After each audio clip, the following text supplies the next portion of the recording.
what areas of winemaking excite you? And do you have a philosophy on winemaking, and has it evolved over time? And Rod, over to you on that one. So exciting you in winemaking and philosophy, and has it evolved? Mate, we over here at the minute, and I know it's the same in Australia, the most exciting thing to happen from a winemaking point of view is probably the challenge of what natural winemaking's brought to the table in terms of people trying to do less, and we're not massive fans of throw shit at the wall and see what sticks. We love the rigor of figuring out how to do something by doing very little that and actually make something better. So we are totally into the idea of what the discussion is around natural winemaking and all that sort of stuff, and it's made us look at all our process and think about why we do. We still do a lot of the same stuff we were always doing, and I don't think you'll see us lurch too much stylistically, but I think our wines will be better for the challenge. So that's the most interesting thing in terms of what's happened in the last 12 months. And then what was the second part of the question? Do you have like a philosophy and on winemaking? Yeah. Has it evolved? Yeah, funnily enough, it's evolved along those lines for the last probably. So when I used to work for Villa Maria at Vital Estate, and we produced there a really strong range of technically like really sound wines that I was super proud of at the time, and were really awarded, and we had some really good results around the place with those wines, and I think of the time they were where the industry was in terms of clean and perfect and pure and technically balanced and polished and shined up and all that sort of stuff. But I think in terms of where we are now and what we're excited about in terms of making wines, and it was a few years ago that was a real kick in the pants, about 5 years ago, is we've just moved away from inputs altogether. We did it because our idea is that great wine should taste like where it comes from, and it should be memorable. Like there should be something about it that makes you think that I've had this before.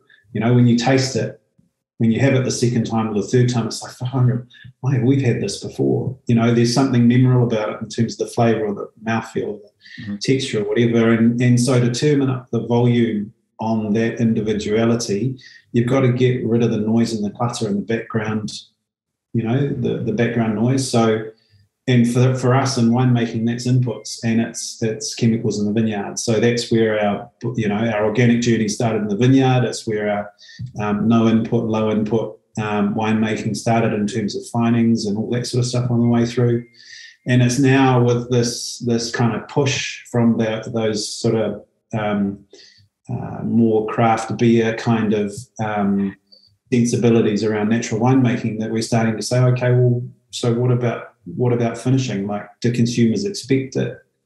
Can we get away with it? Do we actually, where we're sitting at the moment is I actually prefer a wine finished rather than unfiltered, or I actually prefer the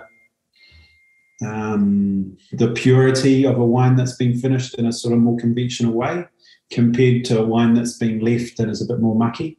But then I love it when it's a little bit, when the wines have some shape to them. It's like, you know, you have an individuality to them. They're not too polished up.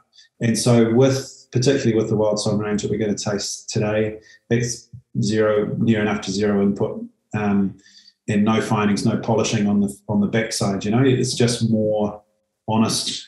Yeah, you sound like a cliche sometimes, but it is a more true representation of what we're actually getting from the vineyard. So, so stylistically, we've come from technically really carefully put together, polished wines to something that's not as beautiful, but you'd look at it every day and see something different. And it's more interesting. It's the kind of face you could stare into for years, you know? Cool. As opposed to something. that's got a gleam about it. Yeah. So what about you, Ashleigh? What areas of winemaking excite you, and whether you've got a philosophy and has it evolved, basically?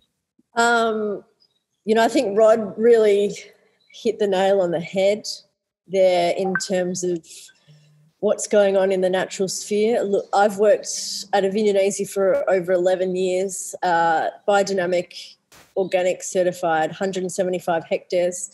We did 100% natural ferment on all of those, on all of those products, and very little additions of products and things like that in the wine, just a little bit of sulfur and bentonite in the whites.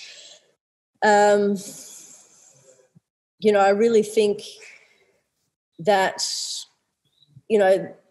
I suppose that whole natural wine terminology covers way too many things, and it could mean so many things. It's really easy to make, a preservative-free wine if you use, 150 winemaking additives.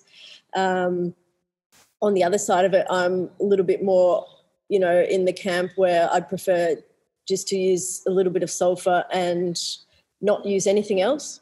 Mm-hmm. I really like the natural feel, like what Rod was saying, just really having that the vineyard coming through in the wines and that sense of place. I think that is sort of my philosophy. Wines, keep it simple, but it needs to be clean. There's a lot of wines out there that I think get tipped down the sink because they taste like, sink water. I've got some probably quite choice terms that I won't use on this, but, can be pretty stinky.